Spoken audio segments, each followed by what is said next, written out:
Herzlich willkommen zu einer neuen Ausgabe von Hardboiled Tattooland, diesmal von der Kaiserstadt Tattoo Expo in Aachen. Ausnahmsweise mal mit mehr als einem Gast. Ich freue mich drauf. Ich habe sehr tolle Gäste hier. Zum einen den Olaf Lobe aus Düsseldorf, dann den Peter Hilgers von der Tintenmanufaktur aus Aachen und zuletzt den Micha von Pretty Ink in Köln. Pretty in Ink in Köln. Du fängst schon gut an. Ja, freue mich, dass ihr drei hier seid. Man braucht euch wahrscheinlich nicht vorstellen, aber sagt mal kurz, seit wann ihr in der Tattoo-Szene seid und was euch an den Veränderungen, die wir ja zuhauf haben in der Tattoo-Szene, was eure Meinung dazu ist, Olaf. Boah. Habe ich eine Stunde Zeit? Ja, da kommen noch mehr Fragen zu dem Thema, aber... also was war es, wie lange ich tätowiere? Ja, seit wann du in der Tattoo-Szene bist? Ungefähr 30 Jahre. Sagen wir 30 Jahre und das ist so eine Wellenbewegung, so gefühlsmäßig eine Wellenbewegung, pro, contra, mir egal oder... passiert halt einfach super viel und ich kann noch nicht mal sagen, ob ich alles gut oder schlecht finde. Das ist sehr divers. Okay, dann kommen wir da gleich noch drauf zurück. Peter, dich habe ich eingeladen, weil du einer jüngeren Generation angehörst. Kein Traditional-Stich, sondern komplett realistisch. Seit wann bist du in der Tattoo-Szene und welche Veränderungen hast du schon festgestellt, seit du dabei bist? Ja, ich bin aus der Miami Ink-Generation, sage ich mal, sprich so 13 Jahre bin ich jetzt dabei. Veränderungen, also klar, am Anfang war es natürlich alles, da konntest du halt die größte Gurke sein, das war ich am Anfang natürlich auch, aber du hast trotzdem irgendwie ein Jahr ausgebucht. Ne? Das ist jetzt nicht mehr der Fall, aber ich muss sagen, es ist jetzt auch nicht so, dass ich jetzt irgendwie in irgendeiner Weise Probleme hätte. Ich kriege das halt nur sehr, sehr viel mit von Leuten. Ja, liegt daran, weil du nicht mehr die letzte Gurke bist, sondern jetzt eine gute Nummer. Das mag sein, aber es sind auch Freunde, die wirklich was drauf haben. Ne? Also es kommt echt immer so ein bisschen drauf an. Also viele haben halt echt zu kämpfen. Ich bin auch in der glücklichen Position, dass alles top ist, aber man kriegt das natürlich überall irgendwo mit, was sich so ein bisschen geändert hat. Aber mich persönlich, wie gesagt, glücklicherweise betrifft es das aktuell noch nicht.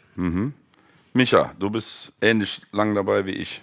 Ich habe Anfang, Mitte der 80er Jahre habe ich meine ersten Tätowierungen zu Hause gemacht, so 3,84. Habe 92 einen Laden aufgemacht. Ja, und seitdem seit 92 sage ich von mir selber, ich bin Tätowierer, wobei ich sagen muss, man lernt ja immer dabei. Ne? Und wenn ich mit dem, was ich heute weiß, war das schon ganz schön mutig, 92 zu sagen, ich bin Tätowierer. Und was die Szene angeht, so wo die sich hinbewegt oder wie die sich verändert hat, also Hardboiled Tattooland steht für unverblümt und unzensiert. Ne? Du haust hier raus, was du denkst. Scheiße ist Scheiße. Ich hab ein bisschen vorgehört, so, also ich habe schon mal, und der Andreas hat das super gesagt, also es gab noch nie so viel Gutes, aber es gab auch noch nie so viel Scheiße. Dem ist eigentlich nichts hinzuzufügen, so, wobei ich mir denke, früher war nicht alles besser, aber es war verdienter. Ne? So irgendwie, also du warst früher, also erstens denke ich, früher gab es eine Tattoo-Szene, die den Namen noch verdient hat. Ich denke, die gibt es heute nicht mehr. Okay. Und ich denke, früher, egal ob du Rocker warst oder es gibt einen Podcast-Kollegen von dir, der stellt das immer so ein bisschen so hin, hast du auch in so einem Bikerladen gelernt, der stellt das immer so hin, als wäre, wenn du in einem Bikerladen tätowieren gelernt hättest, als ob du dann kein Herzchen gerade malen könntest. Ne? Das ist ja Quatsch. Ne? Und ja, ich denke halt so, wenn du früher in der Tattoo-Szene akzeptiert warst, da war die aber auch sehr viel kleiner, dann war das egal, ob du Skateboarder bist, Skinhead, aber das waren irgendwie, es waren halt eigentlich nur Subkulturen. Es waren gar keine, in Anführungsstrichen, normalen Leute. Ne? Und da hat sich aber alles getroffen, egal ob Rockabilly, Hooligan, so, und wenn du da einmal akzeptiert warst, dann warst du da auch drin. Ne? Und heute ist das so diese Szene, ich denke, die gibt es so eigentlich gar nicht mehr. Okay. Peter, Tätowierer, mehr Kunst oder mehr Geschäft? Gute Frage, ne? Ja, absolut gute Frage. Und das ist natürlich was, hört man immer in allen möglichen Ecken, diese Diskussion, ne? Dass Leute sagen, ey, es ist absolut Kunst, andere Leute sagen, es ist absolute Dienstleistung. Das ist jetzt super politisch einfach, was ich sagen muss. Es ist ein bisschen was von beidem und das ist für mich letztendlich auch so. Und jetzt gerade in dem Thema, ich mache halt trotz alledem, ich mache ja nicht nur Realistik, muss ich jetzt auch dazu sagen. Okay. Ne? Das ist ja, aber das Thema Realistik, dann bist du natürlich nicht unbedingt nur Künstler, weil du schaffst ja auch jetzt nicht unbedingt alle Werke von null an. Das sind ja Sachen, du bedienst dich einfach an vielen Dingen, die einfach bestehen. Ne? Du bist technisch wahrscheinlich einfach ganz gut drauf, was das angeht, ganz gut drauf, aber das bedeutet ja nicht, dass du der absolute Künstler bist. Ne? Nichtsdestotrotz gibt es immer mal wieder Aspekte, wo das Künstlerische so ein bisschen mit reinkommt. Ne? Aber in meinem Fall würde ich ganz klar sagen, es ist beides. Also es ist Okay, aber machst du aus dem Geschäft Kunst oder machst du aus der Kunst Geschäft? Ist auch sehr gut, auch sehr gut. Also, auch beides. Also, Aber ist, Ja, ist das nicht egal? ja. Also weil Künstler, Wenn Leute, ich die die Frage stelle, ist das nicht egal. Nee, nein, aber akademische Künstler machen ja auch ihre Kunst, um die zu verkaufen. Ja. Also Ja, ja. Die wollen die ja nicht nur machen und in den Keller stellen, weißt du? Die wollen ja am liebsten davon leben. Es kommt, glaube ich, auf die Beweggründe letztendlich an. Also ich tätowiere nicht, weil ich damit, klar muss ich Geld verdienen, ne, logischerweise, aber es soll immer unterm Strich stehen, dass ich das mache, weil ich gerne tätowiere, weil ich das Ganze, was Ich meinte mache, jetzt liebe, auch noch ne? nicht mal ganz persönlich, sondern wir erörtern, Nee, absolut, machen wir aus dem absolut. Geschäft Kunst oder machen wir aus dem Kunstgeschäft? Ja, also Und ich glaube, das einfach mal ehrlich bewerten. aber ich denke, dass letztendlich ist es genau das. Also es gibt ja wirklich Leute, die sind jetzt beispielsweise in die Szene gekommen aus Grund von, ja, die haben gesehen, okay, da ist jetzt der trägt eine fette Rolex, der trägt die Umhänge Gucci-Tasche oder sonst was weiß ich und denken sich, genau das möchte ich auch. Und dann fangen die an zu tätowieren. Aber das ist ja irgendwo nicht, denke ich, worum es geht. Und du fängst ja irgendwie an, weil das dich irgendwie begeistert, weil du da irgendwie eine Leidenschaft entwickelt hast. Und dann kommt da die Kohle von ganz alleine und dann denkst du dir, wow, krass, ich hatte null Peil, dass man damit überhaupt irgendwie Geld verdienen kann. Ne? Ja. Dann haben mir Leute gesagt, ja, die gehen zum Tätowierer und dann meinte ich so, ja, was bezahlt man denn dafür? Ja, keine Ahnung, ich bezahle so 50 Euro pro Stunde oder 200 Euro für so ein Tattoo. Ich so, ach krass, das war dann schon echt so, wow, das wusste ich gar nicht. Und ich glaube, wenn das aber grundsätzlich, das im Grunde das Ding war, du fängst nicht an wegen der Kohle, sondern du fängst an, weil das Ganze dich halt einfach reizt und du da richtig Bock drauf hast. Und das, dann wird es irgendwie. genau, aber das musst du natürlich auch irgendwo aufrechterhalten. Es ist nicht so, dass du dann irgendwann merkst, boah, jetzt verdiene ich, keine Ahnung, 1.000 Euro am Tag und dann gehe ich direkt danach zu Gucci und kaufe mir die Tasche. Ne? Ja. Aber 1.000 Euro einnehmen am Tag ist nicht verdienen. Das ist Umsatz. Verdienen ist das, was überbleibt. Okay, ja gut, jetzt fangen wir hier mit BWL und allem an. Okay, alles klar. Gut, du gehörst der jüngeren Generation an. Jetzt frage ich mal den Olaf. Natürlich, er sagt, die Tätowierer haben sich verändert. Wir beide oder wir drei sogar, wir wissen auch, dass die Kunden sich total verändert haben. Ne? Also der Beweggrund, heute ein Tattoo zu kriegen, ist, glaube ich, schon fast als Modestück. Da waren unsere Beweggründe noch ganz andere. Ne? Naja, Geht das einher mit dem, was ich gefragt habe, dass sich auch die Kundschaft verändert hat? Ja klar hat sich die Kundschaft verändert, ne? Aber du kannst ja auch nicht mehr ein Standard oder das, was vor 25 oder 30 Jahren passiert ist, kannst du ja nicht in die heutige Zeit transportieren mit der Erwartungshaltung. Also weder Kunden noch Tätowierer noch Geschäftsprinzipien noch Stilrichtung. Das hat sich ja alles total verändert. Dadurch, dass Tätowieren, glaube ich, einfach als künstlerisches Medium wahrgenommen wird oder als kreatives Medium. Und wenn ich über Kunst rede, meine ich nicht akademische Hochkultur, ne, sondern genauso wie Game Design. Also es gibt ja, wenn ich über Kunst rede, dann meine ich das, was so vor staatlichen Institutionen, Gerichten, Ämtern und vor der Künstlersozialkasse zum Beispiel als künstlerischer Beruf anerkannt wird oder künstlerische Tätigkeit. Und Tätowieren ist halt meiner Meinung nach ein Teil davon. Und dadurch, dass der Winkel dann so riesig wird, sammelst du halt auch viel mehr ein. Und Tätowierszene würde ich dem Micha auch beipflichten, gibt es ja in der Form gar nicht mehr. Weil, Oder gibt es jetzt verschiedene Tattoos? genau, es ist halt, ne, hier die Aachen Convention ist halt so eine Gralshüter-Veranstaltung. Ne? Es ist eine erweiterte Tafelrunde, mengenmäßig und geschlechtermäßig. Ja. Ne? Und hier wird halt Tätowieren präsentiert und gemacht und gefeiert, was wir für gut und richtig halten. Und ganz viele andere Leute, die interessiert das halt gar nicht, weil hier eine Art von Tätowieren stattfindet, die nicht berührt. Aus welchen Gründen auch immer. Ist jetzt gar nicht wertend, sondern die haben da keine Schnittstelle. Genauso wie ich bei ganz vielen Sachen überhaupt gar keine Schnittstelle habe. Ne? Wenn ich hier durch die Halle gehe, dann kann ich an jedem Stand stehen bleiben und sagen, Alter, Wahnsinn, was für ein Level das erreicht hat. Ja.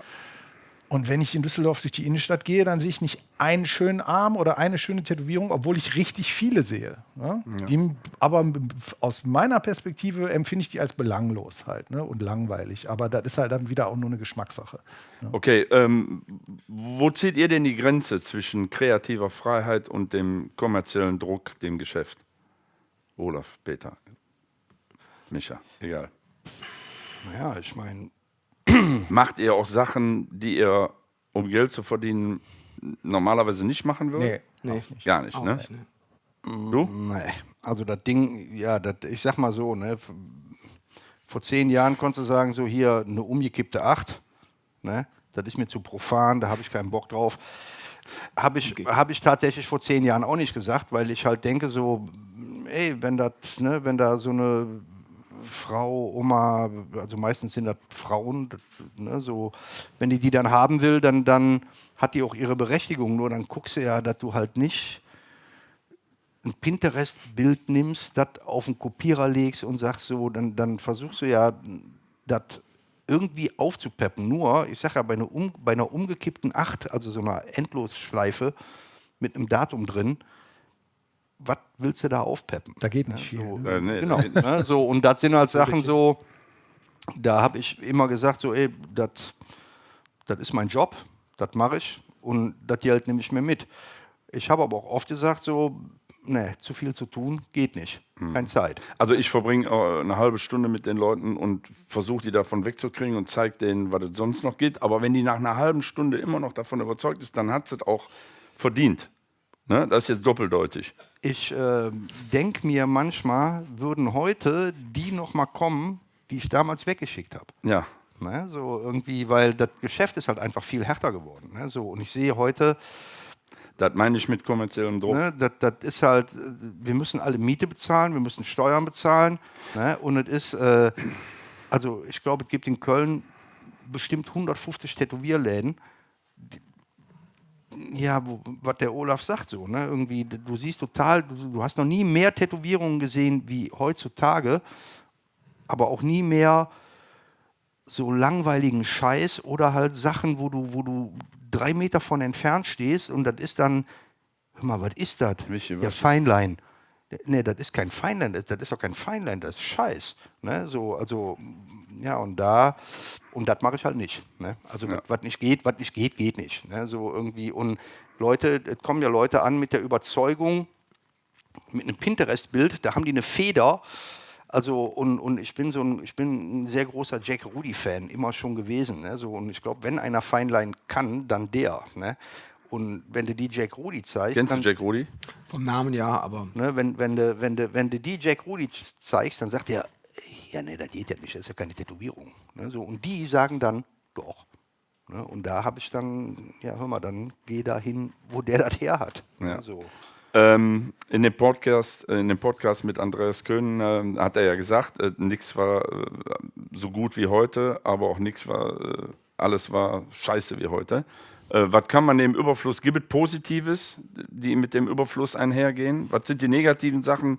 Lass uns die nochmal benennen, aber der gibt es kommt auch Positives Ja, klar. von dem Überfluss? Ja, sicher. Du hast halt natürlich andere Kunden, ne? Und die sind ja jetzt nicht alle neuen Leute, die reingekommen sind, ja nicht alle schlecht. Du hast halt Leute, die früher sich nicht dafür interessiert haben oder wo die Hemmschwelle zu groß war, die sich heute tätowieren lassen und die verstehen, worum es geht. Jetzt aus meiner Perspektive, ne, bei den Tätowierungen, die ich gut finde, die irgendwie verstehen, warum ich das gut finde, was ich daran gut finde und die dann darauf einsteigen, die vor 20 Jahren den Laden nicht betreten hätten. Aus welchen Gründen auch immer. Ne?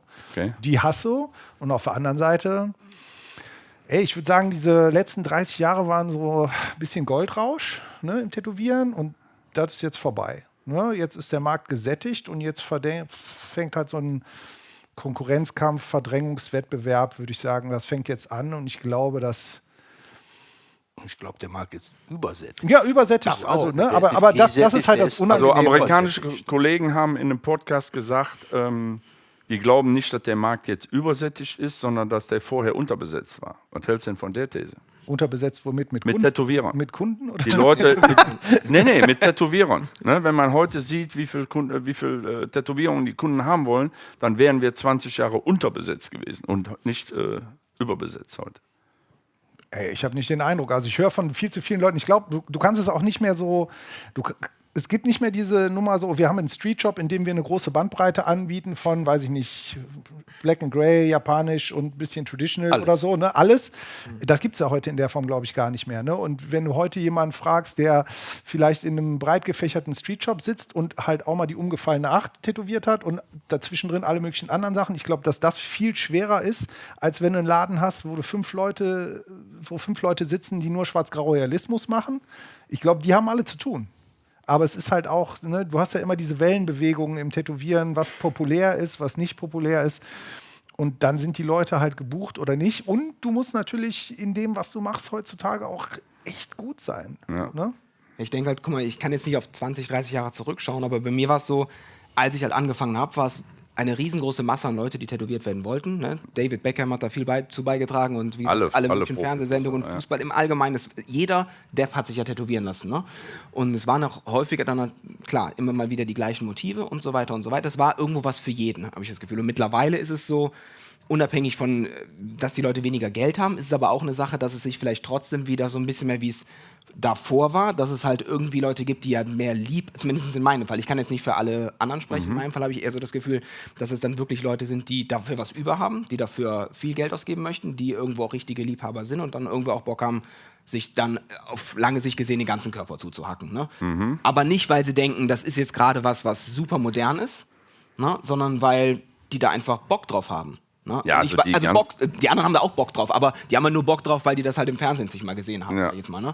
Aber das ist halt dann mehr, ich glaube, dass es sich darauf wieder so ein bisschen jetzt aktuell, vielleicht ändert sich das dann auch wieder, weiß man halt nicht, aber wieder so ein bisschen beschränken wird. Du hast dann so ein paar Leute jetzt gerade bei Leuten, ich sag jetzt mal ernsthafteren Tätowierern, die auch vielleicht ein paar größere Motive mal tätowieren möchten und so weiter, dass das eher jetzt nicht mehr die Leute sind, die sich einen Beckham-Sleeve stechen lassen, sondern die halt wirklich sagen, ey, ich habe mich ein bisschen mehr damit befasst. Ich merke das auch, wie die teilweise die Kunden kennen, alle möglichen Tätowierer.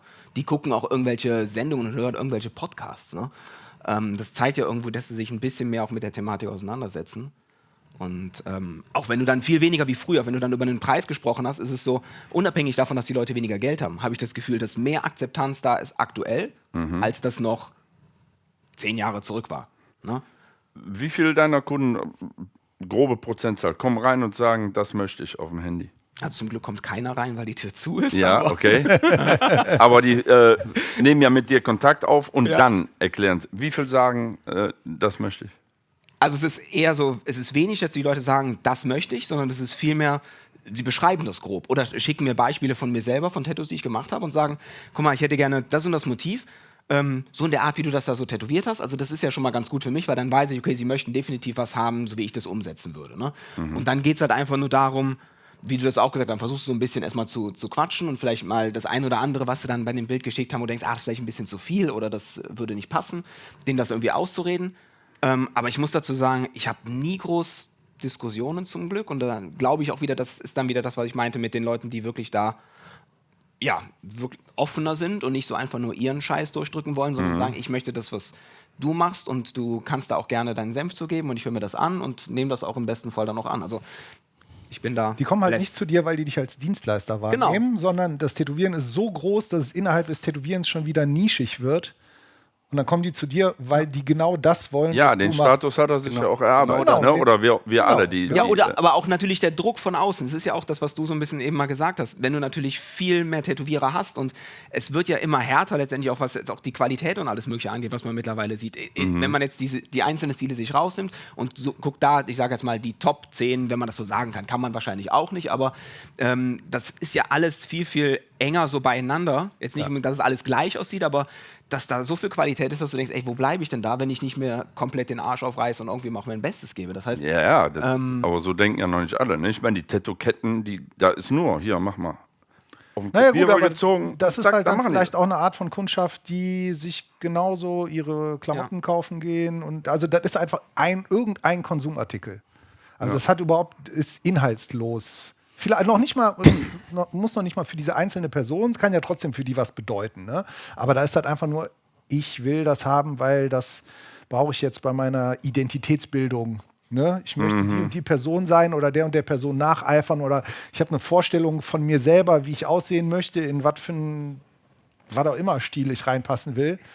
Kardashian, Beckham, was auch immer. Ja, und da brauchst du dann halt eigentlich ist es ein Accessoire, ist auch scheißegal, wer dir das macht. Und da guckst du dann eventuell noch auf den Preis. Oder es ist sogar so, dass es sich zu einem Statussymbol entwickelt. Dass dir schon fast egal ist, was du bekommst. Hauptsache, du bekommst es von dieser einen Person und kannst den anderen erzählen, dass du es von dieser Person bekommen hast. Und es war ganz besonders teuer. Ja. Die Möglichkeit gibt es auch noch. Also das ist ja jetzt mit Rappern gerade modern, aber das ist jetzt nicht nur mit den Rappern, das gab es auch in den 90er und Anfang 2000 schon, ne? Kevin Russell mal genannt. Ne? Ja, 1000 Sammler, die... Egal wie das aussah, Hauptsache ich hatte von Kevin. Ja, so, ne?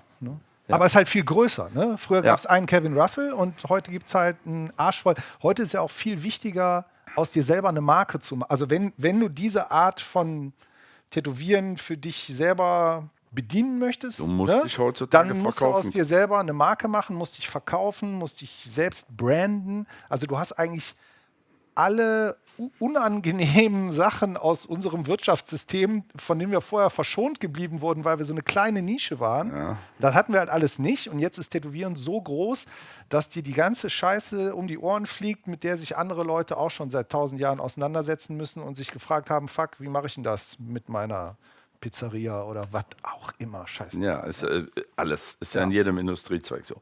Was sind denn die grundlegenden Werte für euch, die uns Tätowierer verbinden oder verbinden sollten? Wenn du sagst, es gibt keine Tattoo-Szene mehr. Was sind so grundlegende Werte, die jeder Tätowierer, egal wie lange er dabei ist, mitbringen soll? Respekt vor dem Kunden und gute Tätowierungen machen. Das reicht schon. Ja, und auch den Respekt auch untereinander irgendwo auch für Leute, die wirklich geile Sachen machen. Ich sage jetzt mal, das ist ja häufig, ja, aber es war ja früher, ich weiß das noch, du hattest halt auch teilweise innerhalb der Szene, das hast du, glaube ich, eben mal gesagt, immer natürlich, oder was du es, irgendwie auch mit Grüppchenbildung und so weiter. Da war das ja wirklich so, dass teilweise von Stil zu Stil oder über den anderen Stil so ein bisschen negativ geredet wurde, ne? Wobei du ja eigentlich weißt, ey, ganz ehrlich, ob du jetzt einen Traditional machst oder ob du, weiß ich nicht, Schriften machst oder was weiß ich, ne? Realistik, wie auch immer, wenn alles natürlich irgendwo akkurat und gut ausgeführt ist, ne? Jetzt außer vielleicht Mikrorealistik, Feinline, ne? Sage ich jetzt mal, das hat gar keine Daseinsberechtigung. Es muss halt funktionieren, ne? Solange das Ganze funktioniert und meiner Meinung nach muss das Tattoo auch nicht 30 Jahre stehen, es muss aber mindestens, weiß ich nicht, 28. Ne? 28,5 Jahre stehen, genau. Nein, aber dass du halt anerkennst, ey, Tätowierer X, der was ganz anderes macht als ich und vielleicht, wo du denkst, ist gar kein künstlerischer Schaffungsprozess oder was weiß ich, dass das aber trotzdem, dass du sagst, das ist geil und dann dass du mit den Leuten auch reden kannst, ohne dass du dich irgendwie zerfleißt, weißt du? Da hast du einen Satz gesagt, da müsste eigentlich ein Riesenveto vom Olaf kommen. Ein Tattoo muss nach 30 Jahren nicht mehr stehen? Nein, stopp, nicht stehen wie am Anfang. Am ersten, ja, das hält, ist ja egal, welcher Stil. Das ist ja nicht sorry, so. das war vielleicht aber aber die Tattoos sollten schon langlebig sein und da ist die Mikroscheiße eben raus. Ne? Die hält halt auch nur Mikro. Ne? Ja. Nee, eine Lesbarkeit, eine lange. Genau. Schon. Hattest du schon Werte gesagt? Ich habe jetzt gar nichts verstanden. Nee. Dann hau mal raus. Ja, aber ich habe so, mir fällt nichts ein. Also das. Hast du keine? Doch, ja, natürlich habe ich Werte. Also ne, so ich denke halt auch so eine Tätowierung. Die wollen heute alle, also ich denke, wenn du einen klassischen Oldschool-Adler machst, eine bessere Tätowierung gibt es einfach nicht. Weil die halt nach 30 Jahren noch steht. Ne? Das ist natürlich auch immer eine Geschmackssache. Aber du siehst ja heute, da siehst du ja Tätowierungen, die sind 6 Monate alt, wo du weißt, die sehen in 6 Monaten scheiße aus. Wie hat sie die eben genannt? Feinline, ne? Ja, so super Feinline. Oder Mikrorealismus oder das sind ja, ganz ehrlich, Alter, das sind ja keine Tätowierungen und das sind auch keine, also Leute, die sowas machen, das sind für mich keine Tätowierer, ne? So genau wie, hoffentlich kriege ich jetzt nicht die Scheibe eingeschmissen, aber Ignorance-Style, ne? Das ist kein Style. Also so, wenn Leute so einfach nicht in der Lage, also weil du siehst ja, wie das gemacht ist und das ist ja nicht so. Ich habe auch schon mal ein Krickelbild von einer Kundin von mir, was der ihr Kind gemalt hat, tätowiert. Dann war das dasselbe Krickelbild, das war aber vernünftig tätowiert. Ne? Ja. So, und wenn Leute Ignorance-Style machen und das sieht danach aus, als hättest du das auf dem Hackklotz mit dem Metzgerbeil gemacht, das ist ja kein Style. Das ist ja einfach Unvermögen. Ja ne? gut, aber da gibt es in Frankreich unheimlich viele von, in den Künstlervierteln, die die Scratch. Ey, und da die- gibt es Leute, die tätowieren das bombenmäßig. Ja, aber ich habe jetzt mit Joe Capobianco mal telefoniert, ne, und der sagt, da kommt einer zu mir und sagt, bist du auch Tätowierer? Ja, ich bin Scratcher. Dann sagt er, was? Ja, Ja, aber das ist ja auch eine Anti-Haltung. Also nicht falsch verstehen. Ich finde das nicht geil, ne? Aber ich kann verstehen, woher das kommt. Du hast halt eine Tätowierung, 45 Stunden hat das Sleeve gedauert, Summe X gekostet, andere kaufen sich davon ein Haus, weißt du so ungefähr, Ja. ne? Und da sind alle Farben dieser Welt drin. Also das ist wie eine 70er Jahre Metalband mit 2 Schlagzeugern, doppelhalsiger E-Gitarre und dann kommt halt irgendeiner und macht Punkrock. Und alle denken, bist du völlig bescheuert, Alter? Und die Kinder rasten aus. Und keiner versteht's. Und genau das ist das halt auch, ne? Man muss das vielleicht nicht zu ernst nehmen, aber ich lasse mich auch nicht davon provozieren. Ich gucke mir das an und denke so, ja, mach mal und gut ist. Ne? Das reicht schon. Ja. Also nicht zu viel, weißt du, so zu viel Aufmerksamkeit und Ärger darüber, das macht ja nur... Mache ich auch nicht. Nee. Ich kommentiere das nicht, ich ärgere mich da nicht Also man drüber. wundert ich, sich ich halt denk, manchmal. Ich denke mir halt immer nur so, oh, Alter, was ein Scheiß. Ne? Ja, Irgendwie, aber das ne? denke ich mir auch bei manchen super professionellen Schwarz-Grau-Dingern. Denke ich auch. Ja, da denke ich mir, aber Ja. da denk ich mir aber, was ein Scheiß, weil das als, ich sag mal so, ich sehe oft Sachen, wo ich mir denke, boah Junge, wenn du das jetzt auf eine Leinwand gemalt hättest, mit Kohle oder Öl oder irgendwas, dann wäre das ein super Bild, ne? So irgendwie, aber also als kompletter Arm, ne, so mit dem Kölner Dom bei Nacht im Regen, da hast du halt, mach mal ein Bild in 2 Jahren davon. Ne? Ja, So klar. ein graues Gematsche so und das ist halt, sagt der Jörn ja gerade, also keine Tätowierung sieht nach 30 Jahren so aus wie am ersten Nein. Tag. Ne? Aber man kann das halt so tätowieren, ich sage jetzt, um jetzt nochmal Jack Rudy zu bemühen, dass das einfach funktioniert. Ne? Und man kann das halt so tätowieren. Ignorieren. Genau, ne? Einfach sagen so, ja, Ja, aber ich mach er das ist, nur für mein Portfolio. Jack Rudy ist ja auch einer der wenigen, der drauf hatte, mit der Single Needle haltbare Tattoos zu machen. Das haben ja 100 andere nach ihm probiert und keiner von denen hat das so geschafft wie er. Ne? Da muss man, Ein Everett kann das auch. Ne? ne? Der war dann bei den zweiten 100 dabei. So. Aber viele halt auch nicht. Ne? So, und das ist dasselbe wie mit dem Peter. Ne? Ich kenne seine Arbeiten, hast du den Arm ja bei uns gekriegt. Ne? Seine Sachen stehen. Von anderen 30 Realisten, die stehen nicht. Ja? Das sind sehr, sehr wenige, die mit Farbrealismus Sachen hinkriegen, die über Jahrzehnte halten. Ne? Was natürlich krass ist, dass man heutzutage eine Kundschaft hat, die eventuell gar keinen Wert darauf legt, dass das so lange hält. Ne? Dass du Leute hast, Jetzt die... packst du ein Thema an. Naja, Ja. wirklich, ne? Das ist halt, das ist halt ein Fashion-Accessoire und wenn das nur 5 Jahre hält und danach weggelasert wird, dann ist denen das egal. Ja, das hörst du ja immer von vielen. Warum tätowierst du? Ja, ich weiß nicht, ob mir das in 3 Jahren noch gefällt. kommen Leute- Das kann ich farblich nicht, muss ich mich immer passend anziehen zum Tattoo. Nee, ich mach das nicht. Alter, kommen Leute in den Laden beim Termin machen und sagen so und so und so. Und dann erklärst du denen was und ja, okay, dann lass uns das mal so machen. So, wenn mir das nicht mehr gefällt, dann kann ich das ja weglasern lassen. Wo ich so, also erstens bin ich da nicht so 100% überzeugt von, dass du dir alles, was ich dir mache, auch wirklich weglasern lassen kannst. Ich sag den Leuten dann, pass auf, also dafür ist es ja nicht gemacht. Ne? Dann, So sagst du dann in deinem Laden, glaube ich. Sag mal so, wie du das in deinem Laden sagst. Also zum Weglasern sind Tätowierungen nicht gemacht. Ne? So. Und So nett sagst das du. ist, also das Weglasern, das tut mehr weh, du musst da öfter hin und das ist viel teurer. Ne? Und spätestens dann hast du oft so, ja gut, das stimmt auch wieder. Ne? So irgendwie, also, ne, und es ist halt, es ist zu so einem, ich finde, also Tätowieren generell, oder Tätowierungen generell, die sind so ein bisschen zu so einem Modeartikel verkommen. Ne? So irgendwie Ja, Modeaccessoire. früher war das ein Statement. Ne? Früher, also meine Eltern hatten lange im größten Kölner Freibad hatten die lange ein Bütchen so, ne? Irgendwie, da war von Jürgen Zeltinger bis, die waren da alle. Und da war ein Typ, da war ich vielleicht 12 oder 13, da war ein Typ, der hatte ein riesen Spinnennetz am Hals. Der hat vielleicht 70 Kilo gewogen, hatte eine Tanga-Schwimmhose an und der war so und trotzdem hat mit dem keiner eine Veranstaltung probiert, weil die einfach gesagt haben, oh, der hatte auch hier noch so ein paar Dinger, ne?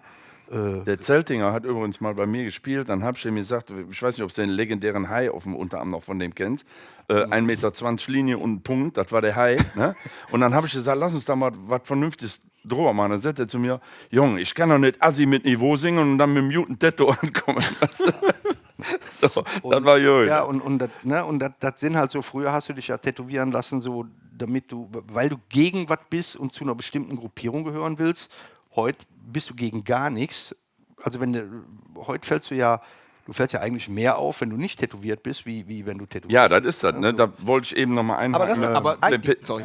Die Frage war ja ursprünglich, glaube ich, dass du gesagt hast, dass die Leute gar nicht mehr so diese langlebigen Dinge haben wollen. Das war er. Also, aber da sind wir dann, oder hast du dann noch? Ja, ich hatte nach den grundlegenden Werten gefragt, die uns Tätowierer vereinbaren, aber dann sind wir ein bisschen abgedriftet. Ist ja okay. Ja. Also Tätowieren ist halt, ich glaube, das ist so ein großes Ding, dass die Tätowierung an sich überhaupt gar keine Aussage mehr hat, sondern jetzt ist die Frage, du hast dieses Medium und dann, was machst du damit? Ja. Also die Tätowierung, früher war es so, du hattest, ne, wie der Typ, irgendeine Tätowierung und das war direkt ein Statement und das war egal, ne, konnte ein bunter Papagei sein, scheißegal, es war eine Tätowierung und alle waren so, ne? Und jetzt spielt die Tätowierung an sich keine Rolle mehr, sondern wenn du jetzt möchtest, dass die Tätowierung wieder eine Rolle spielt und eine Aussage hat, dann musst du die mit Inhalt füllen. Und das ist natürlich ein viel anspruchsvollerer Prozess, als einfach irgendwas zu tätowieren und damit schon ein Statement zu machen. Ne? Wahrscheinlich gab es auch mal eine Zeit, da hast du eine Jeans angezogen, da waren die Leute so, hey, du wilder Kerl, was ist los? Halt, ne? Hast eine Jeans an. So, und dann irgendwann war die Jeans halt einfach eine ganz normale Hose. Und alle, die früher daran gedacht haben, boah, was waren das für Zeiten damals noch, als ich eine Jeans angezogen habe und meine Mutter mit mir geschimpft hat und ich konnte ja schon so richtig auf den Piss gehen, nur weil ich die scheiß Hose angezogen habe. Und das ist halt vorbei. Ja. Und jetzt musst du es halt mit Inhalt füllen, wenn du irgendein Statement machen willst. Ich meine, das ist ja auch der Grund, warum es Brutal Blackwork gibt, weißt du? Das sind Leute, die sehen so, krass, scheiße, ich habe Tätowierungen. Die Kassiererin bei DM auch, mit der möchte ich aber auf gar keinen Fall in die gleiche eine Stufe gestellt, also nichts gegen die Kassiererin sowieso nicht, aber das ist halt einfach so, scheiße, wo ist die Reibungsfläche, die ich damit erreichen will? Ja, die Reibungsfläche entsteht, wenn ich mir das halbe Gesicht zuscratche und mir Plugs in die Ohren mache, wo du einen Fußball durchschießen kannst. Ne? Dann erzielst du wieder dieses Gefühl oder diesen Widerstand in der Gesellschaft. Die Frage ist, wie weit willst du da treiben? Aber ja. Und das macht die Tätowierung, die wir irgendwie am Anfang kennengelernt haben, das macht die halt nicht mehr. Ne? Mhm. Gut, also damit wäre ja auch das Phänomen zu erklären, dass jetzt Leute in den Laden kommen und sagen, immer, baller mich mal zu in den nächsten 6 Monaten, von oben bis unten. Das ist dann deren Statement, weil die merken, mit 3 Tätowierungen erreiche ich nicht das. Na klar, das ist der Grund, warum die Leute als allererstes Hände, Hals und das halbe Gesicht sich zuknallen lassen, weil die halt entweder aussehen wollen wie ein Gangster, ne? Dann kann man nur hoffen, dass sie auch einer sind, für sie selber. Ne? Ja, aber du siehst ja kein Gangster aus. Nee, also ja, kommt drauf an, wo du hinfährst. Ja gut, ne? aber ein Gangster, ja. So sahen die Gangster aber auch früher aus. Nee, aber die hatten alles voll und dann das halbe Gesicht. Die hatten nicht nur das halbe Gesicht und die Hände voll und den Rest leer. Ja. Aber das siehst du, wenn du ein T-Shirt anhast. Ja, es gibt das sind Winter-Tattoos. Ja, genau. Ja, aber es gibt ja so Phänomene, dass du Leute hast, die sind politisch total korrekt, wollen aber aussehen, als ob die irgendwie 15 Jahre im Gulag gesessen hätten. Ja. Ne?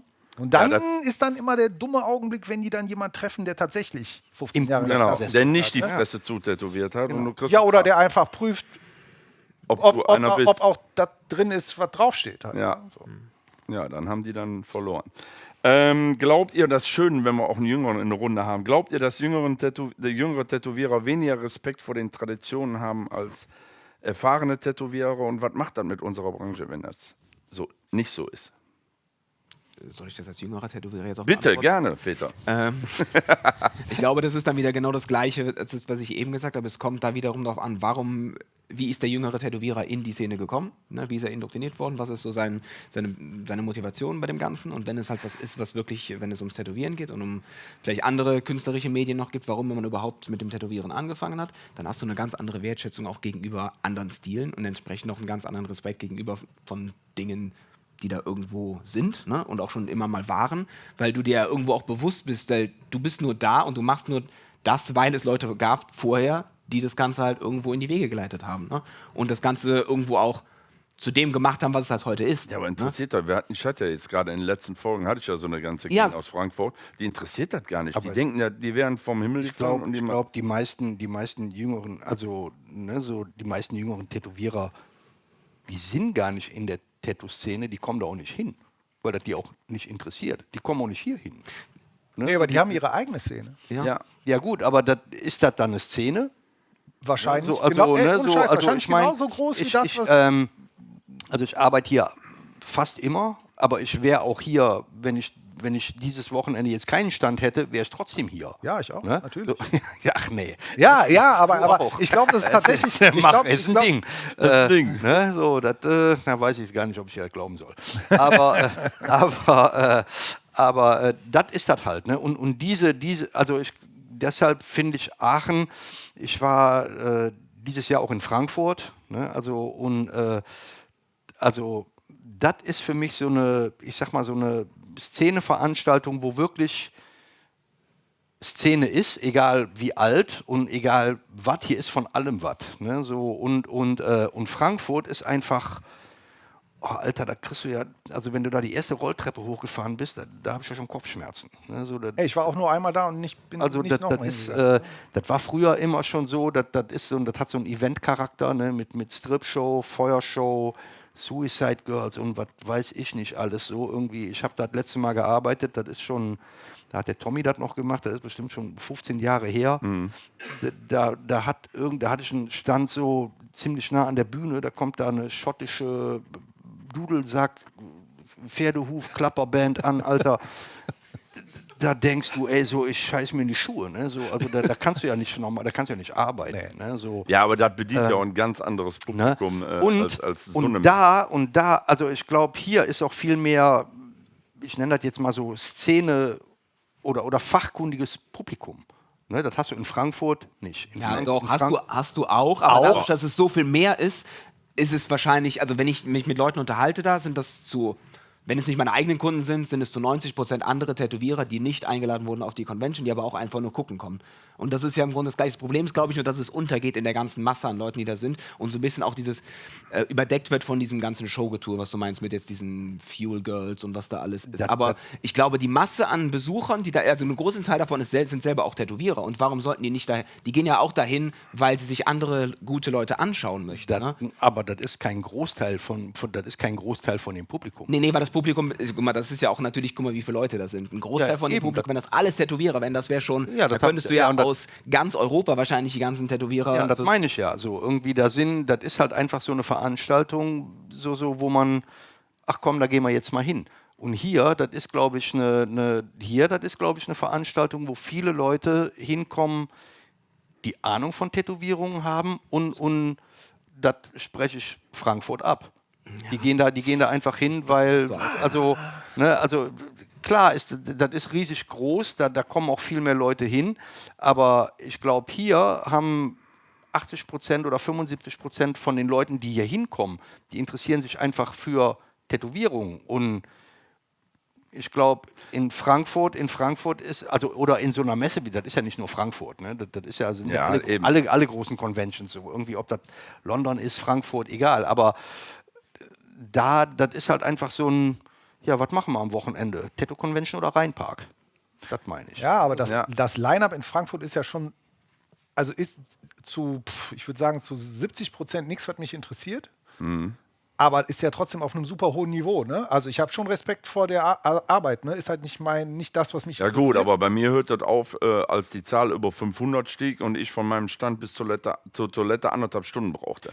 Um mich durch die Massen und Kinder. Okay, aber das ist ja eine Art der Organisation der Veranstaltung. Ne? Aber ich würde trotzdem sagen, dass da eine Art von Szene stattfindet, mit der ich zwar nichts zu tun haben will, die mir unattraktiv erscheint. Ich finde die Tätowierung in den meisten Fällen nicht gut. Ich mag die Atmosphäre nicht. Ne? Hier ist es halt super, fast ja wie ein Klassentreffen, ist ja sehr familiär. Genau. Du hast halt Leute, die diese Stilrichtungen, die hier präsentiert werden, schätzen und sich hier auch ohne Ende tätowieren lassen. Und du hast halt in Frankfurt aber auch Sachen, die qualitativ super hochwertig sind und wo auch die Leute, die nerden und halt Fotorealismus gut finden, Schwarz-Grau-Realismus, Schwarz-Grau Feinlein-Sachen und so. Also das sind halt alles nur die Präsentation, das sind halt ganz viele Sachen, das entspricht nicht meinem persönlichen Geschmack, aber ich würde dir nicht absprechen, dass das nicht auch eine Szene-Bubble ist. Ich glaube, Tätowieren ist echt einfach so eine Ansammlung von vielen kleinen Szeneblasen, ne? Und das Ganze ist dann halt das Tätowieren und parallel dazu hast du halt eine Tätowiermittelindustrie, die auf der einen Seite was bedient oder nicht bedient oder sich den unterschiedlichen Blasen irgendwie zugehöriger fühlt. Ne? Und ich glaube, das ist halt einfach das Ding, wie es geworden ist, weil es einfach so riesig geworden ist. Ja. Ne? Jetzt sind wir ein bisschen abgedriftet. Erwarten wir zu viel? Müssen wir erwarten, dass Peter einen Jack Rudy kennt? Kennt Lewis Hamilton die Fahrer, die sich vor ihm zu Brei gefahren Nee, haben? muss man nicht erwarten. Ich freue mich darüber, Aber wenn wir ihr... tun es immer wieder. Ja, ist oder? auch nicht so schlau. Ne? Also ich glaube, was cool ist, ist einfach die Hand zu reichen und zu sagen, ey, wenn du wissen willst, wo du herkommst, kannst du uns fragen. Wenn es dich nicht interessiert, dann mach deine Arbeit wenigstens vernünftig. Ja. Das reicht eigentlich. Das ist ein gutes Statement. Nur die zwei Möglichkeiten. Würdest du einem jüngeren Tätowierer Ratschläge geben oder würdest du ihm raten, besser nicht mit dem Tätowieren anzufangen? Stand heute. Ratschläge geben. Peter? Bezogen auf meinen Stil, fang nicht mehr an. Es geht ja mal, also im Allgemeinen, klar, würde ich auch eher, wie du schon gesagt hast, auch Ratschläge geben, weil es natürlich einfach eine riesengroße Bandbreite an Stilen gibt und Möglichkeiten. Wenn die mir mal sagen, beispielsweise, nehmen wir nochmal das Beispiel Farbrealistik, ich möchte Farbrealistik machen, sag ich, fange nicht mehr damit an. Okay. Bis du auf dem Level bist, wo jetzt mittlerweile, wo wir angekommen sind, musst du zig Jahre tätowieren, bis dahin bist du verhungert. Ja. Weißt du? Und die Kunden sind ja auch anspruchsvoller geworden. Das heißt, die wissen ja mittlerweile durch Social Media etc., was machbar ist. Dann lässt sich keiner von dir als Lehrling ein Porträt tätowieren, was aussieht wie, ne, weiß ich nicht, tote Oma. Ne? Ja, genau. Ja. Micha, wir kennen uns lange genug. Eins von den zwei Antworten. Keine Selbsterwartete. Werd Installateur. Ey, also fang nicht mehr damit an. Werd Bäcker, Metzger, Installateur. Also wenn die Welt irgendwas nicht braucht, dann ist das noch ein Tätowierer. Also und einer, der das wirklich will, so mit Herz und Seele, der macht das trotzdem. Aber du hast ja auch nach Leuten gefragt, die schon tätowieren, oder? Nicht nach Leuten, die anfangen wollen. Nein, Leute, die anfangen wollen. Würde ich einem jungen Die Tätowierer... gerade junge Tätowierer heißt weil wenn frisch dabei oder halt auch vom Alter her jung. Aber Also, wenn jemand schon tätowiert, weißt du, ja, dann helfe ich dem doch lieber, gute Tätowierungen zu machen, als Scheiß-Tätowierungen zu machen. Weil jede beschissene Tätowierung ist auf jeden Fall nicht gut fürs Tätowieren. Also bei mir hat gestern, ohne Scheiß, bei mir hat gestern im Laden ein Mädchen angerufen, die hat gefragt, so, ob die bei uns ein Praktikum machen kann. Dann habe ich sie gefragt, wie alt die ist und für welche Schule. Also, und dann sagt die, ja, ich bin nicht auf der Schule. Genau, ich bin nicht auf der Schule so. Ich habe angefangen, Grafikdesign zu studieren und also ich glaube, die Uni war auch nicht die richtige für mich. Und ja, sag ich schon, was machst du jetzt im Moment? Und dann sagt die, ja, im Moment mach ich nichts. Und sag ich, also dann ist das ja auch eigentlich kein Praktikum. Ne? Sag ich, dann sagt die, ja, nee, so eigentlich nicht. Und dann sage ich, ja, also eigentlich willst du nur mal hier hinkommen, dich mal 4 Wochen hier hinsetzen oder 6, mal gucken, was wir so machen, wie das so geht. Und meinst dann, du kannst das auch? Und dann, was machst du dann? Ne? Sag ich, und wir machen das nicht, ne? Weil, ich kann dir genau sagen, also ich denke, du willst genau das machen, was ich dir gerade gesagt habe, um dann dir bei eBay oder Amazon oder irgendwo ein Tätowier-Anfänger-Kit zu kaufen und dann bei dir am Küchentisch schlechte Tätowierungen zu machen. Und deshalb mache ich das nicht. Ne? Und da war die schon so, ich glaube, da saß auch noch eine Freundin neben, ich weiß jetzt auch nicht, ob die älter war wie 17. Da war die halt ein bisschen am Kichern und da konnte ich durch das Telefon hören, wie die einen roten Kopf kriegt und denkt, ja, scheiße, genau, das wollte ich machen. Ne? So. Erwischt. Ja, genau. Ja, und deshalb, also ich sag ja, also der Markt ist total übersättigt, also ich glaube, der Markt ist übersättigt und ey, wir haben in Köln Läden auf Ringe. Ja, übersättigt mit was? Weil Peter hat mit seinem Metier noch genug zu tun, Olaf auch, du, ich auch. Ne? Zu mir kommen die Leute und sagen mir nur ein Thema für einen kompletten Sleeve, einen kompletten Rücken, ein komplettes Bein. Die kommen gar nicht mit Motiven. Die wollen meine Version davon. Und wenn ich dann uralte Flechts dazu auspacke, dann ist das so und dann bastel ich den. Aber den Namen haben wir uns ja auch erarbeitet. Ja, aber das ist ja nicht so, dass ich kann da immer noch von leben, aber das ist jetzt nicht so, dass ich nicht kämpfen muss und auch gucken muss, wo ich bleibe. Ne? Und das war, ich meine, gut, jetzt muss man halt auch sagen, also ich glaube, so gerade unsere Generation, wir sind auch verwöhnt. Ne? So, also, Sehr. ne? So, Ja, hier, ne? kommt er ja, wir goldenen sind, Jahre. ne? So, Gott, wir haben es noch mitgemacht. So, also hier Wartezeit und ich glaube jetzt nicht von mir selber, dass ich jetzt der Tätowierer unterm Herrn bin. Ne? Ich bin halt Tätowierer und ich habe mich auch nie auf irgendwas spezialisiert. Ich mache halt Tätowierungen, wenn ich sage, ich kann das, dann kann ich das. Und wenn ich sage, das mache ich nicht, dann habe ich auch einen Kannst Grund du dafür. doch nicht. Dann habe ich auch einen Grund dafür. Ne? Also dann ist das, also Porträt willst du von mir nicht haben, ne? Weil entweder sieht das besser aus wie deine Oma oder deine Oma sieht aus wie Johnny Cash. Ne? Und ja, ne, ne? Und deshalb, aber ich bin ja, also wenn ich eine Tätowierung nicht mache, dann mache ich die ja nicht, weil ich Angst vor deinem Geld habe. Ne? Dann mache ich die ja, weil ich mir denke, so. Die bringst du nicht so rüber, wie Genau, wir das machen. ne, so, da kann ich nicht dem seinen Wunsch erfüllen. Ne. Dafür haben wir ja dann fast alle noch einen im Laden, der das wahrscheinlich vielleicht bedient. Ne, so irgendwie. Oder es sind halt Sachen, wo man einfach sagen muss, hör mal, das ist nicht tätowierbar. Ne, es ist ja auch nicht alles, was du schön an die Wand malen kannst oder irgendwo hin. Das kannst du ja nicht alles 1:1 so als Tätowierung umsetzen, so dass das auch wenigstens in 10 Jahren noch vernünftig aussieht und die Leute dann nicht sagen, ach du Scheiße, wo hast du das denn her? Ne? Das will ja auch keiner. Nee. Olaf, gibt es was, wo du in den letzten Jahren durch die ganze Entwicklung deine Ansicht komplett geändert hast? Nö. Nein? Nee.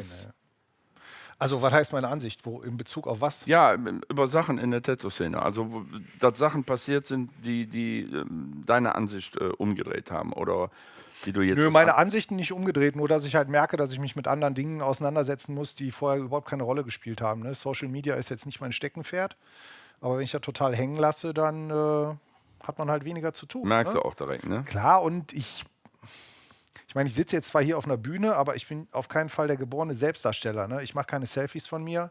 Ich bearbeite die nicht mit 20 Filtern und gibt auch kein Duckface von mir im Internet. Was ist Ja, die Filterkacke hatte ich ja in einer. Ne, das sind so Sachen, mit denen man sich auseinandersetzen muss, die ich scheiße finde oder die mich stören. Aber ansonsten hat meine Haltung zu der Sache sich überhaupt nicht verändert. Ich habe eigentlich im Moment echt richtig viel Spaß am Tätowieren und dem ganzen Drumherum. Ne? Jetzt war das zwischendurch mal anders? Dass du mal so ein bisschen. ja, zwischendurch gab es immer mal so Hängeraugenblicke, aber das war dann eher so, boah, wenn man zu viel arbeitet und merkt, dass man in so eine Mühle kommt und sich keine Pause gibt und die Schlagzahl so ein bisschen zu hoch wird, dann ist man einfach durch irgendwann.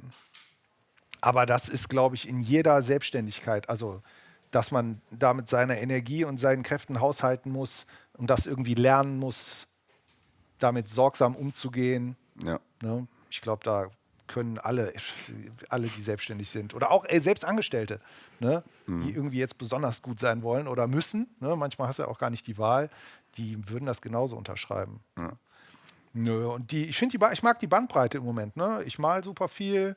Ich finde es total geil, dass immer mehr so Sachen entstehen, gerade als ist noch nicht mal eine Gegenbewegung, man muss ja nicht immer so der Antagonist sein, ne? Sondern einfach, dass die Leute Bock haben, Sachen zu machen. Ne? Dass hier in Koblenz zum Beispiel diese Gruppenausstellung war, bei Sieben Dolche, ne? Die war super und das war halt so ein Event, wo ich auch dachte, geil, ey, mehr davon. Weißt du, dann erschaffen wir uns innerhalb dieses, genau, oder wie die Aachen Convention und so, diese ganzen Sachen, die da dranhängen, ne? Dann entsteht so ein Netzwerk und so eine Verästelung von Dingen, die einfach Spaß machen.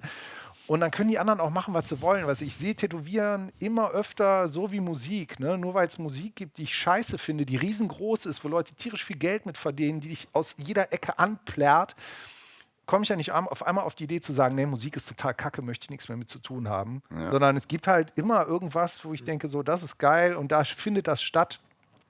Und dann stecke ich lieber Energie in solche Sachen und das trägt irgendwie auch immer Früchte und bringt neue Kontakte. Und das ist eigentlich durchweg positiv. Deswegen kann ich nicht sagen, dass da irgendwas scheiße wäre. Ja. Okay. Peter, gibt es irgendwas, wo du deine Ansichten drüber geändert hast in den letzten Jahren? Nee. Irgendwas, was passiert ist, wo du dann anders drüber denkst? Nee, glaube ich nicht. Also nee, bei mir war es auch nicht so, weil, wie gesagt, ich ziehe die meiste Motivation aus mir selbst und nicht aus dem, was um mich herum passiert. Und das ist, ja, also wie gesagt, mich motiviert das auch irgendwo, dieser gesamte Prozess jetzt so ein bisschen, wenn ich sehe, das wird irgendwo ein härterer Konkurrenzkampf, dann spornt mich das nur an zu sagen, ey, aber ich bin einer von denen am Ende, die halt noch übrig bleiben, hoffentlich. Ne? Und dann ist es halt eher so, dass ich denke, ey, weiß ich nicht, ich mache das Ganze noch mit viel mehr Bewusstsein und Achtsamkeit irgendwo, als dass ich so denke, weißt du, ich lebe jetzt so in den Tag rein und gucke halt, wie es läuft, sondern bereite mich besser vor, denke über viele Dinge mehr nach und mache halt, wie gesagt, vieles einfach mit mehr Bewusstheit. Okay. Micha. Wo soll ich anfangen? Ja, aber Reach, Ecker, National hat zugemacht. na, das sind ja Sachen, die gekommen ja, sind. Aber, ja, aber das sind halt- hat das ja. deine Ansicht über irgendwas geändert? Auf jeden Fall. Ja, was denn? Ne, so, ja, das halt, ne, so, weißt du, wir müssen ja jetzt mit Farben arbeiten, so, wo keiner weiß, wie die in 10 Jahren sind, weil irgendwelche Idioten sich jetzt rausgenommen haben, ein Pigment zu verbieten,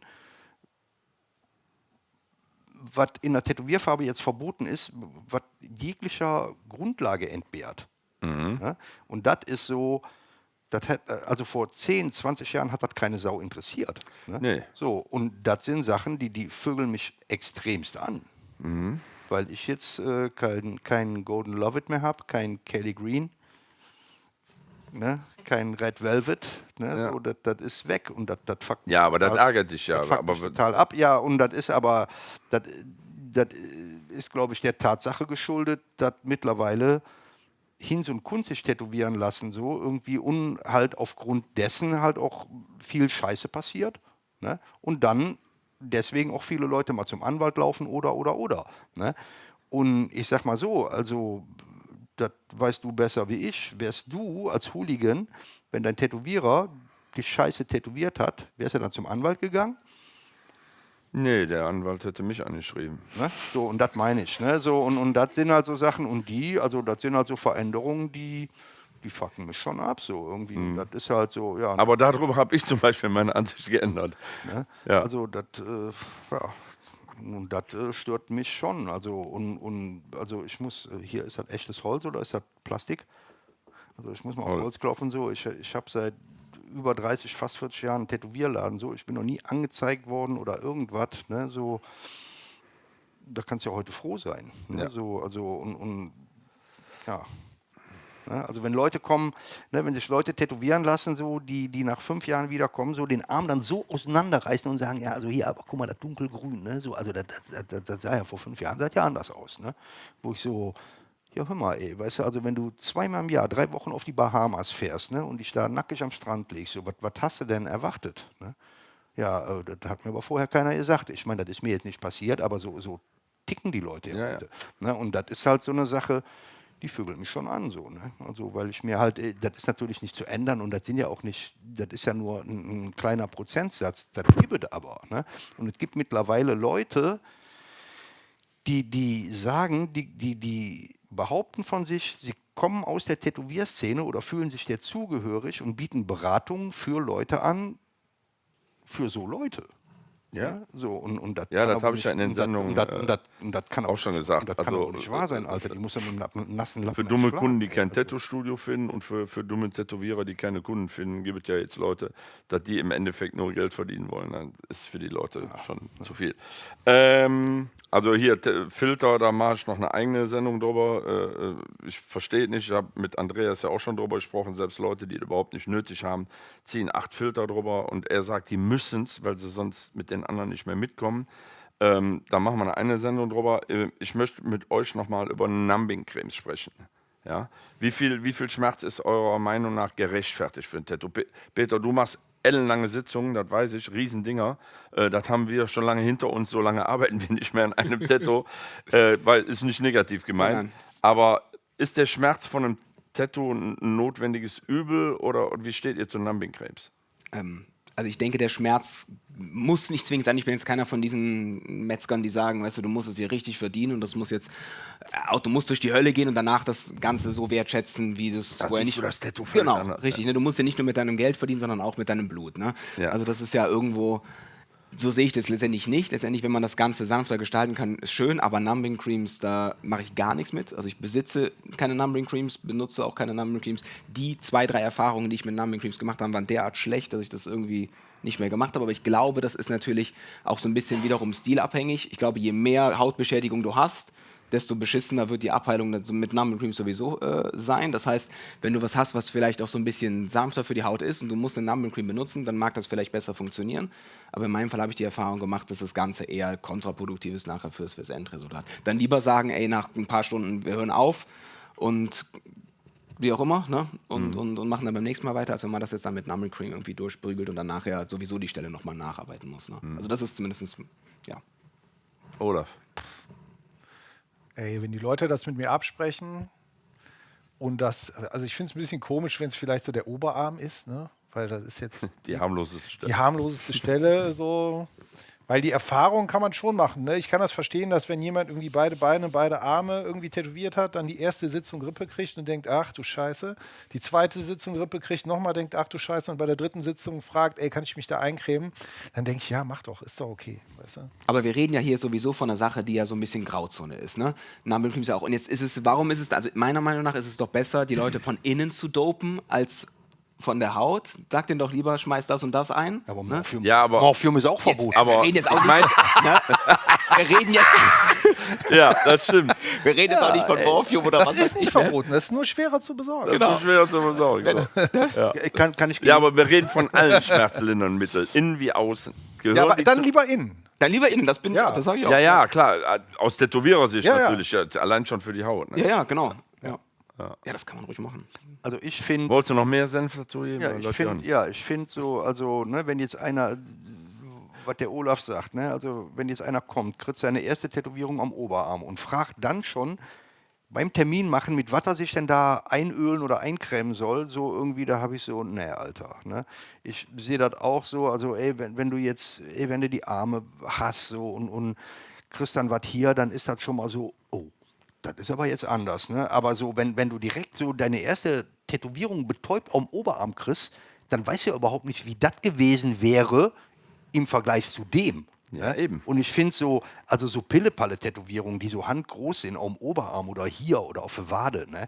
Also das kannst du dir ruhig so ein bisschen verdienen, ne? So und so, also wenn ich das sehe, so Leute, die sich in Vollnarkose so hier den Ja, kompletten das ist auch ein Oberkörper Thema tätowieren lassen, demnächst bei mir, ja. da denke ich mir auch so, ne, und dann, Alter, das sind die Typen, die sich original so Gangster-Chicano-Scheiß tätowieren lassen, hast du mal die Aufwachprozesse gesehen, damit die wo danach die sich rumlaufen winden können, wie Aale? hier im Wife-Beater-Unterhemd, weißt du, was ich meine, und dann hier den Dicken machen. Wo ich Hast mir du mal die denke, so, Aufwachvideos gesehen nach dem Tätowieren? Nee. Die winden sich wie die Aale, als wäre da gerade eine feuerheiße Dampfwalze Ja, und- drüber ja, gelaufen. zu Recht. Du wachst auf und Das hast müsst- einfach die ganze Pelle. Das ab. müsste noch viel schlimmer Ne? sein, ey. Ne? So, also, ja, und da denke ich mir halt auch so, ne? Also man muss die Leute nicht unnötig leiden lassen, ne? So natürlich nicht. Und ich bin auch so ein, ey, wenn jetzt einer von weiter weg kommt und ich habe gesagt, ich brauche 3 Stunden, brauche aber 4,5. Ne, so, und wenn er dann sagt, so, boah, ey, wird echt ätzend hier so irgendwie, und ich habe dann so, ja, pass auf, also ich habe was, ne, bevor du jetzt für eine Stunde nochmal 450 Kilometer wiederkommen musst, kann man das machen. Ja. Aber so von Anfang Paul an, Buß hatte noch eine ganz andere Taktik. Ich habe mir 95 von Paul Buß den ganzen Oberschenkel machen lassen. selber schuld. Ja, bin selber schuld. Nach 5 Stunden konnte ich meinen Namen schon nicht mehr schreiben und habe auch zu dem gesagt, wir müssen abbrechen. Da sagte er, ich brauche nur noch eine halbe Stunde, jetzt stell dich nicht so an. Ich denke, komm, die halbe Stunde. Hat er schaffst du. gelogen, ne? Noch 6 Stunden. Noch 6 Stunden. Ich habe 11 Stunden da gelegen. klar. Unter einer Klimaanlage. Komm raus, nachts, abends um 11 noch 38 Grad, bam, lag direkt neben dem Taxi. Ne? So, ich brauche noch eine halbe Stunde. Ja, das ist Italien. Wir nennen das bei uns in Ehrenfeld italienische halbe Stunde. Italienische halbe Stunde. So, hör mal, ich komme oder italienische 10 Minuten. Ja, hallo, ich bin es. So, hör mal, ich stehe im Stau so, ich komme eine Viertelstunde später. 2 Uhr Termin, wann steht er da? 20 nach 4. Weißt du, so irgendwie, hör mal, wo war der Stau denn? Frankfurter Kreuz. Ne, so, Ja. irgendwie. Jetzt driften wir wieder ein bisschen ab.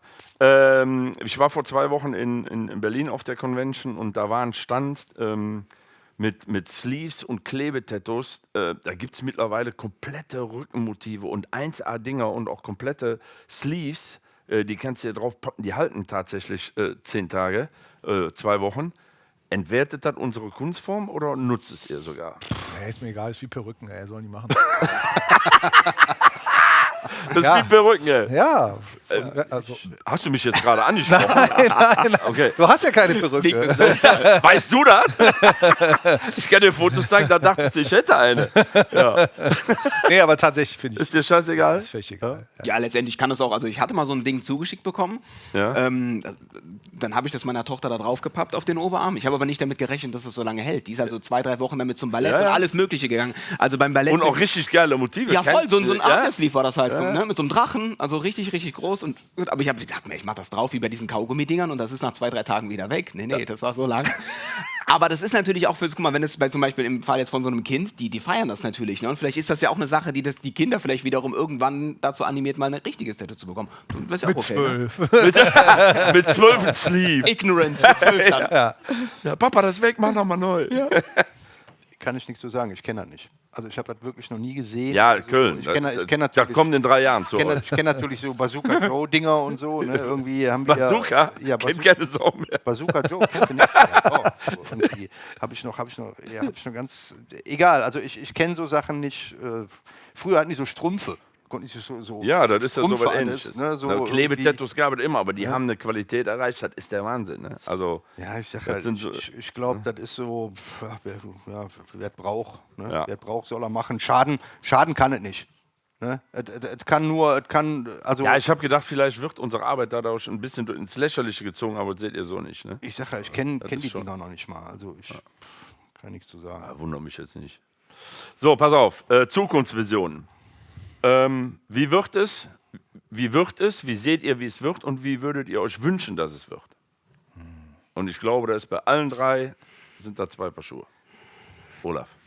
Also, wie ich glaube, dass es wird noch größer, noch viel anstrengender. Ja? Und ich hoffe, dass nicht die große Kosmetikindustrie versucht, mit einzusteigen und nicht versucht, Regulierungen in die Richtung zu pushen, dass so der anarchische Charakter vom Tätowieren verloren geht, weil ich glaube, dass durch so richtig gut durchstrukturierte Berufszugangsregelungen und Ausbildungsprozesse, die dann an so Behörden wie die IHK und so gebunden sind, ich glaube, dass davon nichts besser wird, sondern dass das alles so bürokratisch teuer und schlecht wird, dass Einzelpersonen gar nicht mehr tätowieren können, sondern du kannst entweder super Rockstar sein mit einer unglaublich hohen Tagesgage oder du bist irgendein Sklave in irgendeinem Kettenladen, wo du ein Festgehalt bekommst und das machst, was der Typ, dem die Bude gehört, also der sagt dir dann halt, womit du arbeitest und was du machen darfst.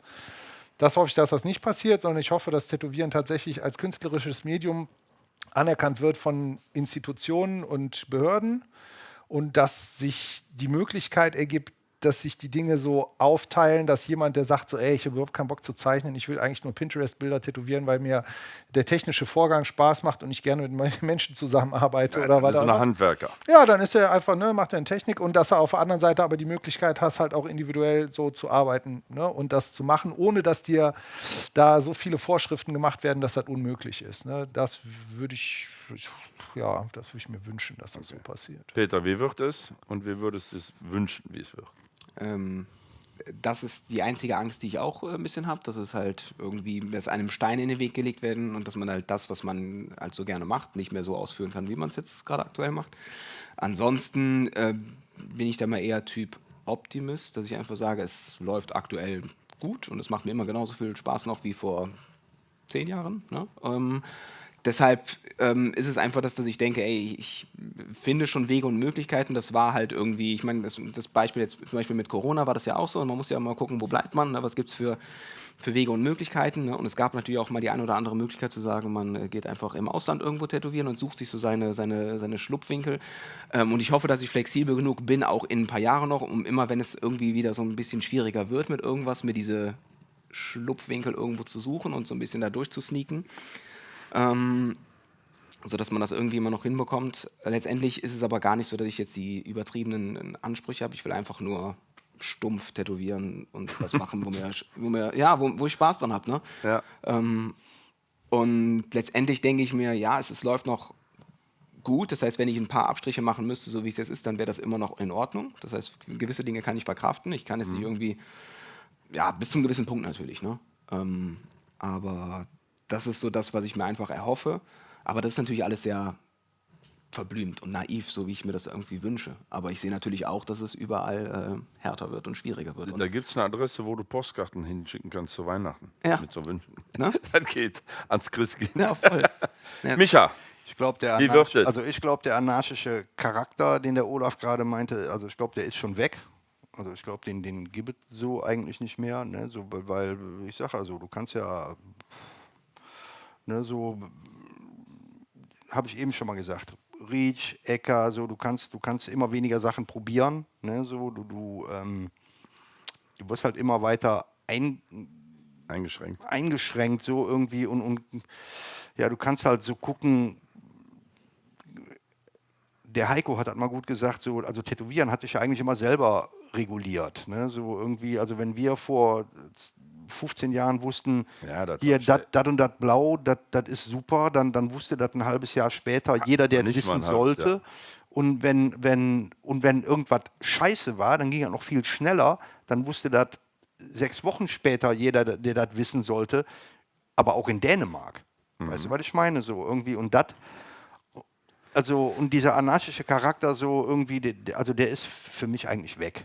Ne, so irgendwie, weil das hat ja auch nichts mehr mit Anarchie oder Subkultur oder so Ja, zu so tun. meinte ich das aber auch nicht. Ne? Ich meine, dass eher das so dereguliert bleibt, wie es irgendwie möglich ist. Ja gut, aber der Zug ist ja abgefahren. Nee, der Zug, der hat ja gerade erstmal angefangen zu rollen. Das kann ja noch 1000-mal schlimmer werden, als das jetzt ist. Ja, Ne? Und das- wir müssen halt aufpassen, dass wir selber nicht so doof sind, in der Idee, irgendwie uns Konkurrenz vom Leib zu halten, anfangen, irgendwie positiv also wenn wir positiv darauf einwirken und sagen, ja, nee, jetzt ist mal Zeit, dass die ganzen Scratcher aufhören zu scratchen, weil wir wollen jetzt eine ordentliche Berufszugangsregelung, dann machen wir ja nichts anderes, als den Weg zu ebnen für Leute, die dann sich dafür bedanken, dass wir die Arbeit für die gemacht haben und dann steigen die halt einfach mit einem riesen multinationalen Unternehmen ein und dann ist halt wirklich Feierabend. Natürlich, aber dann, wo fängst du an, wo hörst du auf? Ne? Also so, ne, so wenn so, das passiert ja, wenn Sachen standardisiert werden, heißt das, oder standardisiert werden, heißt das. Ne? Und da geht das ja schon los. Ne? Also ich meine so, wenn du früher keine Nadeln löten konntest du auch kein Tätowierer sein. Ne? Wenn du dir heute jeden Scheiß kaufen kannst, so irgendwie, da kann das jeder machen. Ne? Ja. Und wenn dann musst du dich aber auch nicht wundern, wenn irgendwann einer kommt und sagt, so pass mal auf, jetzt werden nur noch Cartridges verwendet, so weil alles andere ist zu gefährlich. Ne? Ja, und da muss man halt gucken, dass man das nicht zulässt in irgendeiner Form. Ja, Ne? gut, aber also Dass du in eine Position kommst, wo man rechtlich sagen kann, Sie können mir nicht mein Werkzeug oder Sie können mir nicht das Material verbieten, weil dann schränken Sie mich ja in meiner Freiheit ein. das haben die aber bei Farben haben die halt ja schon gemacht, Ja, aber ohne Grund, Genau. also ohne eine Handhabe. Ne? Und die Arschlöcher, die antworten ja noch nicht mal. Nee, aber es ne? war ja ein Top-Warnschuss. Ne? Wir schreiben die an und sagen denen hier, was Nicht, habt wir ihr? schreiben die an, ich habe persönlich mit denen Was habt ihr denn? Ne? Und die geben dir ja noch nicht mal eine Antwort. Ne? Ja, So eben, deswegen, irgendwie, man darf so wenig wie möglich mit solchen Und, Institutionen zusammenarbeiten. gut. Halt, ne? Wie würdest du es wünschen, wie es wird? Ja, ich würde mir wünschen, dass das wieder so wird wie vor 20 Jahren. Aber das kann ja nicht passieren. Ne? So, also ne? So. Und das hört sich jetzt auch so ein bisschen an, als würde ich immer so, als würde ich irgendwas hinterher trauern. Ich fand, früher war vieles einfacher und du konntest auch viel mehr probieren. So, ne? Du konntest auch viel mehr machen. So. Also hier Pigmente selber, Farben selber machen. Ja, ob ne? das jetzt alles gut war, können wir Nee, ja das drüber streiten, ne? Aber- das war nicht alles gut, aber du konntest es ja probieren. Wenn es scheiße war, konntest du die auch fertig kaufen. Ne? So, aber, ne? Und das sind halt alles so Sachen und das wird. Also probieren kannst du das heute auch noch. Die Konsequenzen sind noch andere. ja gut, aber du kannst ja heute schon kein Pigment mehr kaufen, eigentlich.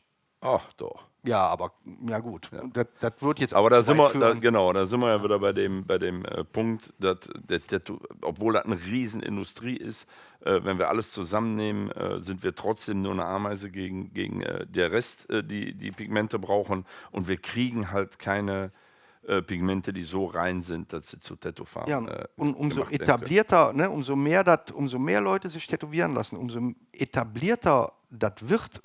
Ne, also noch etablierter geht ja eigentlich nicht. Ne?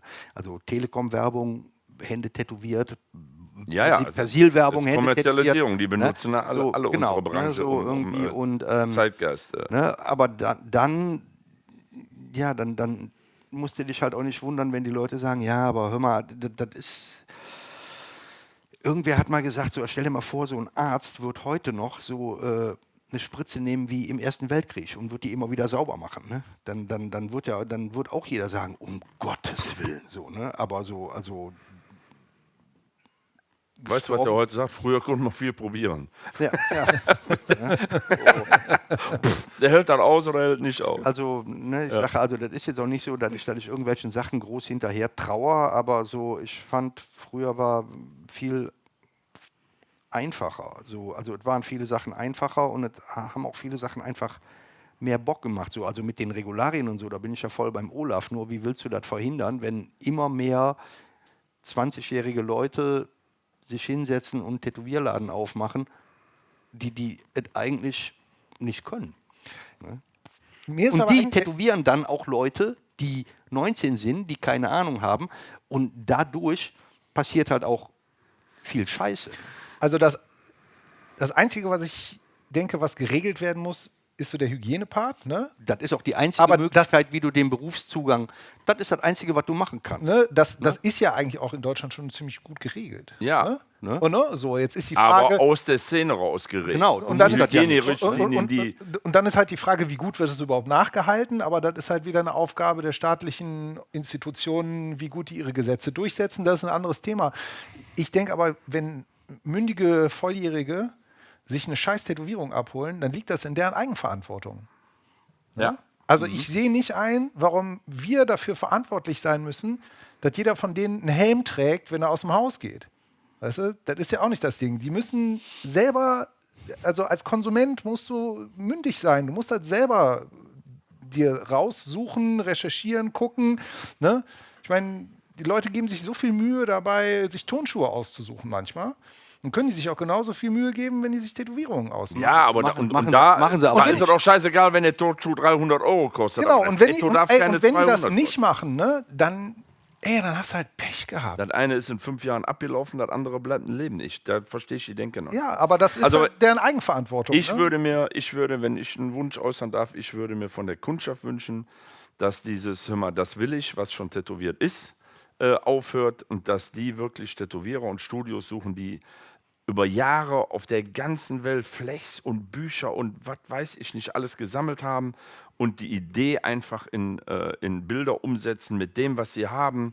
Das wünsche ich mir von den Kunden, dass wir da wieder hinkommen und ich mach das, ich will das auch, weil das gefällt mir. Das hat mit dir so fucking gar nichts zu tun, was du mir da gerade zeigst. Ja, Nix. aber mit David Beckham. Ja. Ja, aber das Problem, das ist halt. Ja, aber jetzt haben die alle den Flügel im Nacken und die können nicht annähernd zum Fußball spielen, haben die aber gedacht. Ja, ne? Ja? Aber es ist ja der Zeitgeist, weißt du, die Leute leihen sich auch Ferraris und fahren damit auf der Köhe im Kreis, weil die auch sich so fühlen wollen wie reiche Leute. Ja.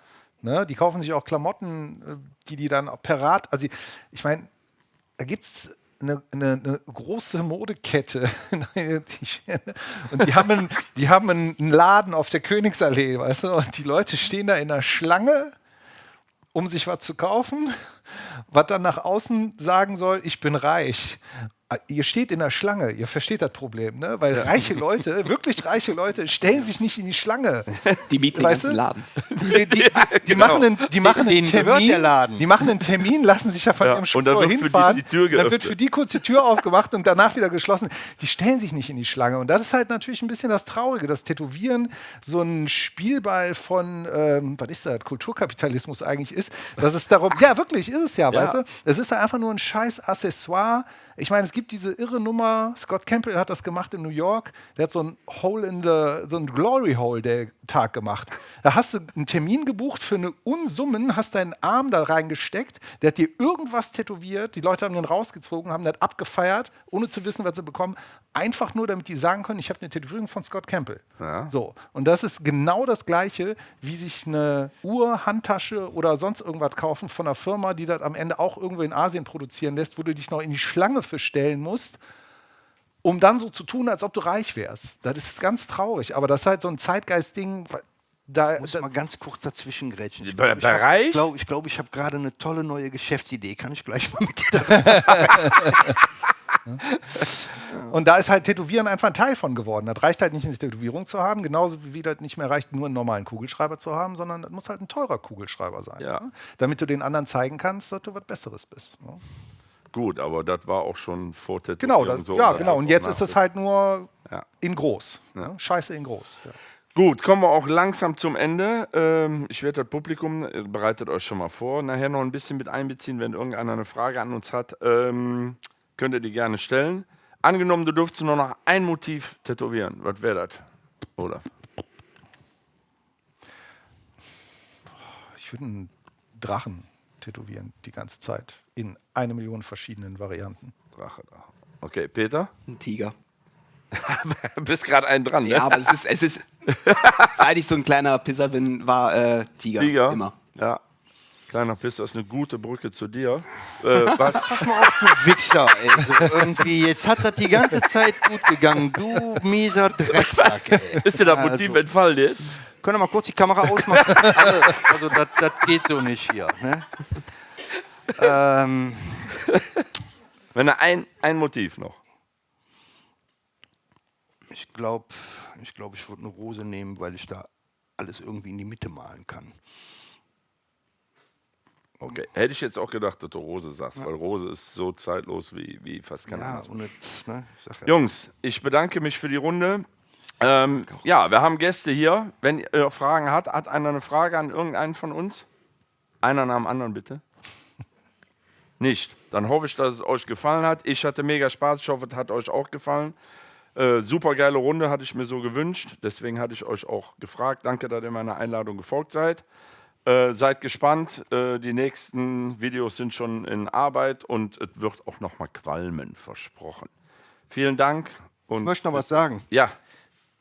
Instagram Pretty in Ink Tattoos Mick.